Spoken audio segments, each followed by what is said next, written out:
سبحان الله. يا الله.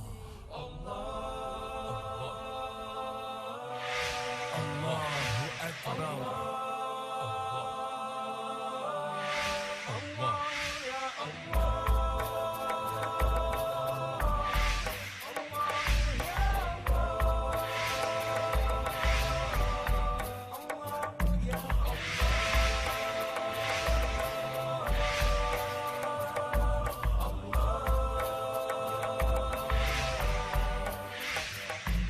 Bismillah, wassalat wassalam à Rasulullah. Le prophète Mohammed sallallahu alayhi wa sallam, sur lui la grâce et la paix, il était illettré, il savait ni lire ni écrire, il venait des déserts, ça fait plus que 1400 ans avant ça.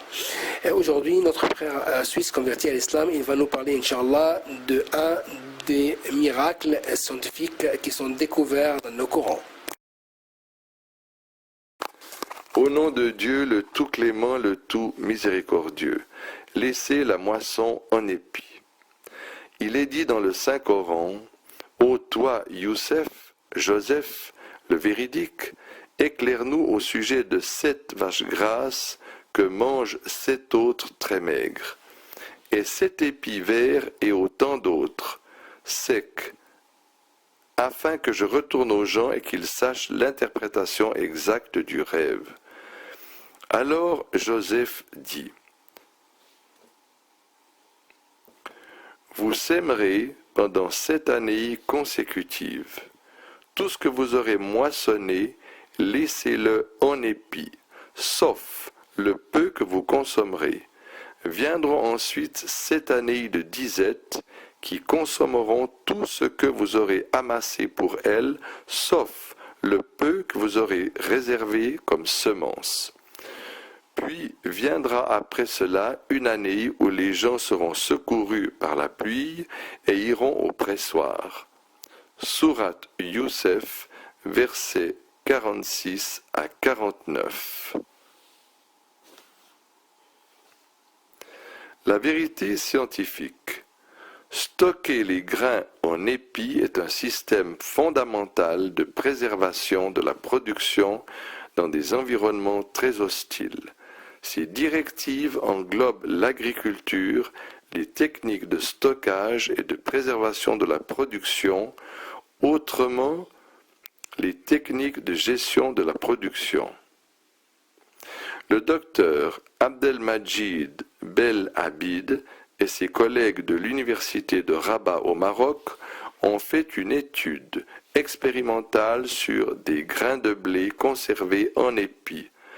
Ces grains restèrent intacts durant 2 ans, contrairement aux grains battus. Les résultats préliminaires montrèrent que 100% des grains en épis étaient restés en bon état, sans oublier que le lieu de stockage était un lieu ordinaire qui ne jouissait d'aucune condition climatique spéciale. Dans ce cadre, il apparut que les grains en épis perdirent une grande quantité d'eau et devinrent secs avec le temps, et ce, contrairement aux grains battus.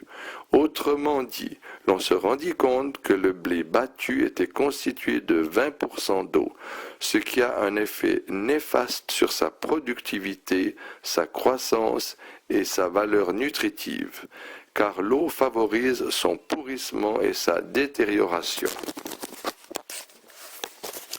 Puis les chercheurs comparèrent les facteurs de croissance des grains restés en épis et celles des grains battus, et ce durant 2 ans. Les résultats furent les suivants. Les grains en épis s'avérèrent plus croissants de 20% du point de vue de la longueur des racines et de 32% du point de vue de la longueur des tiges, après quoi les chercheurs évaluèrent les protéines et les glucides qui restaient intacts. Concernant les grains battus, ils perdirent 32% de protéines après 2 ans et 20% après 1 an. Quant aux grains en épis, ils ne perdent rien du tout. Aspect miraculeux.